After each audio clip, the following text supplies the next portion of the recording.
હત્યા પ્રકરણમાં જજના કરપ્શનની વાત બહાર આવતા જાગૃત વકીલ તથા જાગૃત નાગરિકો દ્વારા જજના કરપ્શનની પોલ ખોલવા માટે હાઈકોર્ટમાં પિટિશન દાખલ કરવામાં આવતા જ્યુડિશિયલમાં ભારે ચર્ચાનો વિષય બની ગયો છે।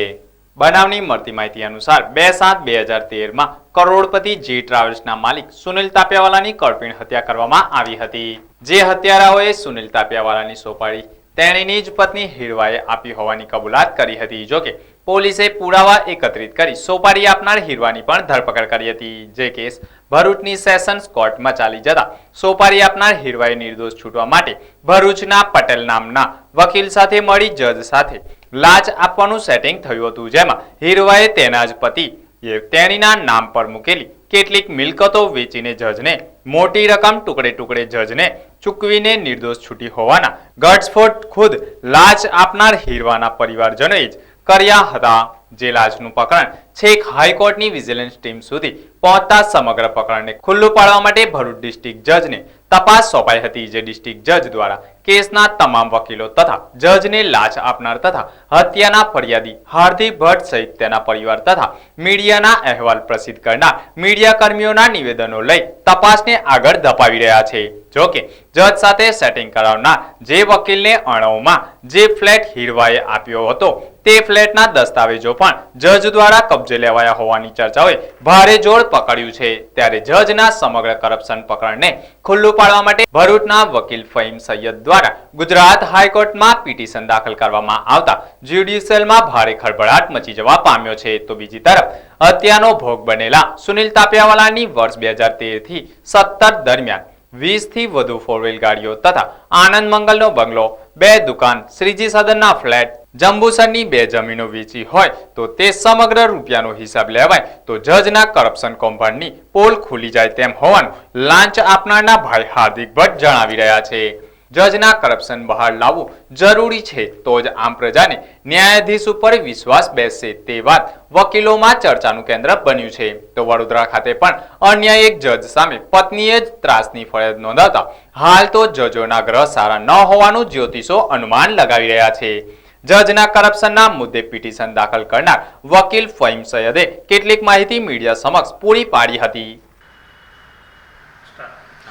ઇન ભરૂચ ન્યૂઝ ચેનલમાં તથા સત્યના પંથે અખબારમાં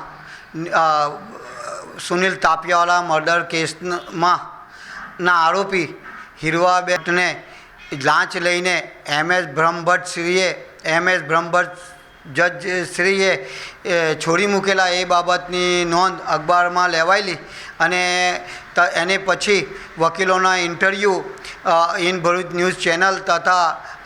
સત્યના પંથે અખબારમાં પ્રકાશિત થયેલા એ ભ્રષ્ટાચારની ચર્ચાઓ વકીલ બારરૂમમાં તથા આમ પ્રજામાં ખૂબ જ થયેલી અને એ બાબતની માહિતી મેં હાઈકોર્ટના વિજિલન્સ સેલના રજિસ્ટ્રાર શ્રી સુથાર સાહેબને પણ આ બાબતની મેં રજૂઆત કરેલી કે ભાઈ ભરૂચમાં આ પ્રકરણ ખૂબ જ ચાલી રહેલું છે અને 1 કરોડના ભ્રષ્ટાચારના એલિગેશનો ફરિયાદી જે હાર્દિકભાઈ ભટ્ટનાએ જે કરેલા છે તો આ બાબત ખૂબ જ ગંભીર હોય એની ગંભીરતાથી તપાસ થવી જોઈએ અને અમે આ જે અખબારના તંત્રી છે મારફતે નામદાર હાઈકોર્ટમાં પિટિશન ફાઇલ કરવાના છે। આવી રજૂઆતો અમે રજિસ્ટ્રાર શ્રી સુથાર સાહેબને કરેલ હતી અને ત્યારબાદ અમે આ ગુરુવારના રોજ 22 જૂનના રોજ નામદાર હાઈકોર્ટમાં પિટિશન ફાઇલ કરેલી છે અને એમાં એવી માંગવામાં આવેલી છે કે આ જે પ્રકરણ હમણાં ખુલેલું છે એ પ્રકરણ અગાઉ દબાવી દેવામાં આવેલું છે અને એમાં ભીનું સંકેલવામાં આવેલું છે અને અગાઉમાં જે આ જજની ઉપર આક્ષેપો થયેલા એ બાબતની નોંધ વિજિલન્સે લીધેલી અને વિજિલન્સે પછી લાગતા વળગતા વકીલોના નિવેદનો લઈને આ પ્રકરણમાં ભીનું સંકેલું પણ હવે આવું ના થવું જોઈએ અને આમ ના થાય એ માટે અમોએ નામદાર ગુજરાત હાઈકોર્ટમાં પિટિશન કરેલી છે અને પિટિશનનો નંબર 4389/2017 છે અને એમાં એવી દાદ માંગવામાં આવેલી છે કે હાયર ઓથોરિટી મારફતે આ બાબતની તપાસ થવી જોઈએ એવું અને આમાં પક્ષકાર તરીકે ગુજરાત સરકારશ્રી તથા વિજિલન્સ સેલને આમાં પક્ષકાર તરીકે જોડેલા છે ને એની ટૂંક સમયમાં સુનાવણી હાઈકોર્ટમાં થશે અને આ પ્રકરણમાં જે કંઈ સત્ય હકીકત છે તે આ પિટિશન મારફતે બહાર આવશે.